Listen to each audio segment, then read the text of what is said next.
Good evening, good morning, wherever you are joining us from. My name is Olga Khakova. I'm a Deputy Director for European Energy Security at the Global Energy Center at Atlantic Council.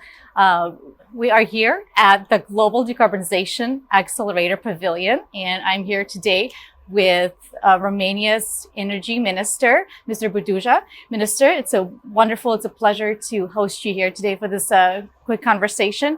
You just arrived to COP, a few hours ago. What are your initial thoughts? What's your initial reaction? First of all, thanks for having me. It's good to see you again after our conversation in Washington. It's frankly a bit overwhelming and exciting. I arrived this morning at 5 a.m., so it's even more overwhelming from where I stand, but I understand it's over 90,000 people expected here, which is bigger than anybody thought this would be. And I think it's the right response from really humanity at this point where climate change is the toughest question of our time. The fact that we're all here means that we care and that most governments realize how important this is. Yeah, and that we can't do it alone. Right. Thank you, Minister. So much of this conversation is about phasing out coal. Is Europe doing that fast enough? How is the coal phase out happening in Romania? And could you give us the latest update? Romania is one of the most ambitious coal phase out plans. Basically, currently, about 12 to 15% of our energy production is from coal. It's mostly lignite, but we also have deep mining coal, which is less than 1%. Most of it is lignite. So by 2026, much of the lignite mining and burning should close down. It's true that we're trying to negotiate prolonging that term by up to 2 years because we need to replace coal with another baseload production. Right. So obviously our nuclear program is moving ahead with large-scale reactors, 2 additional ones plus SMRs, but those are still a few years away. So I think that, we have access to gas resources. And I think I mentioned in Washington that in 2027, if all goes according to plan, Romania will be the biggest gas producer in Europe by exploiting the gas offshore in the Black Sea. And that project is moving along fine. But overall, we're phasing out around 5,000 megawatts of coal. And much of that is done in 2026. And the very last portion of it, which will be less than 0.1% of our energy production, is scheduled for 2032. Other EU countries have gotten a much longer grace period. So, I think Poland has 2049. Germany is starting up some new coal-based plants in the current crisis or energy situation, I would say. So it's tough to keep the momentum going within Europe when our citizens are knocking at our door and saying, why are you closing us down? There's still, close to 12,000 coal miners in Romania. They fear, justifiably unemployment, and they look across the border in, let's say, Poland or Germany and ask us, well, what are you doing? These other EU member states are clearly still counting on coal. Why are you closing us down?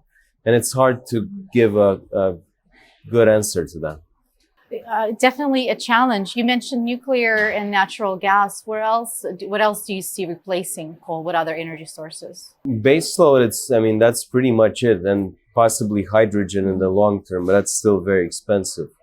So, obviously we have a big focus on renewable energy, wind and solar. It cannot completely replace baseload production. That's just a technical fact. That's why there's many people have said even this morning that there's no path to net zero without nuclear. And I believe that's true. And in fact, there was a very prominent event with many heads of state. John Kerry was there, but also Emmanuel Macron, our president, Klaus Johannes, and many others. And the commitment is to triple nuclear energy by 2050, which I think is based on this understanding that you really cannot just replace coal with solar and wind, because those are intermittent sources of production. Yes, they could go along with storage capabilities, but those aren't yet very mature and, arguably not very environmentally friendly either. We don't know how to recycle batteries long term. and the mining for critical materials for batteries is still quite polluting at this point. So it's important. I think we're banking a lot of our future energy mix on this combination of nuclear plus solar and wind. They have their own challenges, as you mentioned. So many of the conversations here are about accelerating decarbonization, of course, but it's also important to talk about how to secure the energy transition. And of course, securing it against cyber threats is such an important pillar of that conversation. How is Romania working through these issues? For us, much of our energy system is classified as critical infrastructure. And in my previous role, I was Minister of IT and Innovation. Up until 6 months ago, we promoted a law on cybersecurity, which I think, with all humility, is one of the best pieces of legislation on cyber in the world right now.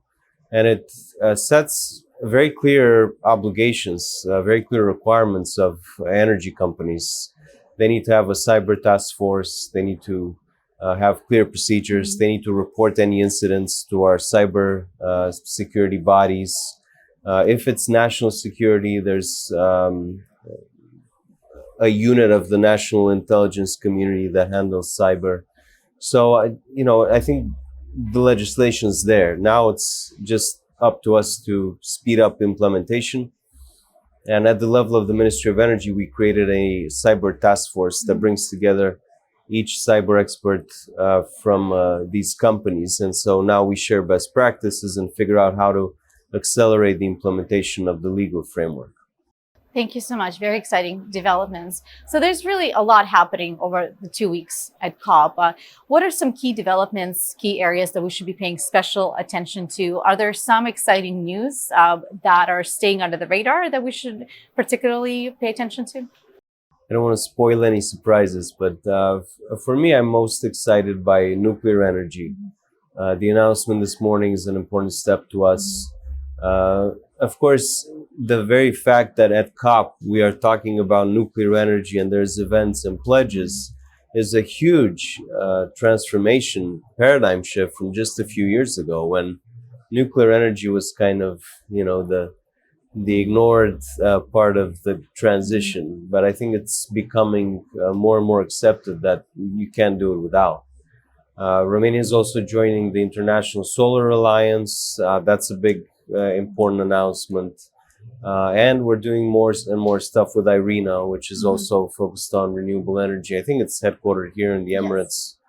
Romania has a huge renewable energy potential. So just in wind, we're talking about 10 gigawatts onshore and close to 75 gigawatts in the Black Sea. And we're now getting ready to adopt legislation for wind offshore wind, that we worked on with the State Department as well. And we're very grateful for that. So same with solar. We have some of the best places in Europe to build solar farms. And we're already seeing the impact. I think we have about 5,000 megawatts currently in operation, solar plus wind. And this year, after many, many years, Romania has been a net exporter of energy. It's true, we still export at a lower price than when we import because of how that equation works. You typically export in surplus when everybody else around you may have surplus, so energy is cheaper. But it's true that I would hope many investors look at Romania, if I may promote a bit my own country and my own mandate here. It's a lovely note to end on. Thank you so much, Minister. Really appreciate you joining and good luck with your meetings and discussions for the next couple of weeks. Thank you so much for joining us. We hope to see you at the Global Energy Forum on December 5th and 7th. You can see the latest agenda and updates at miningcouncil.org online. Thank you.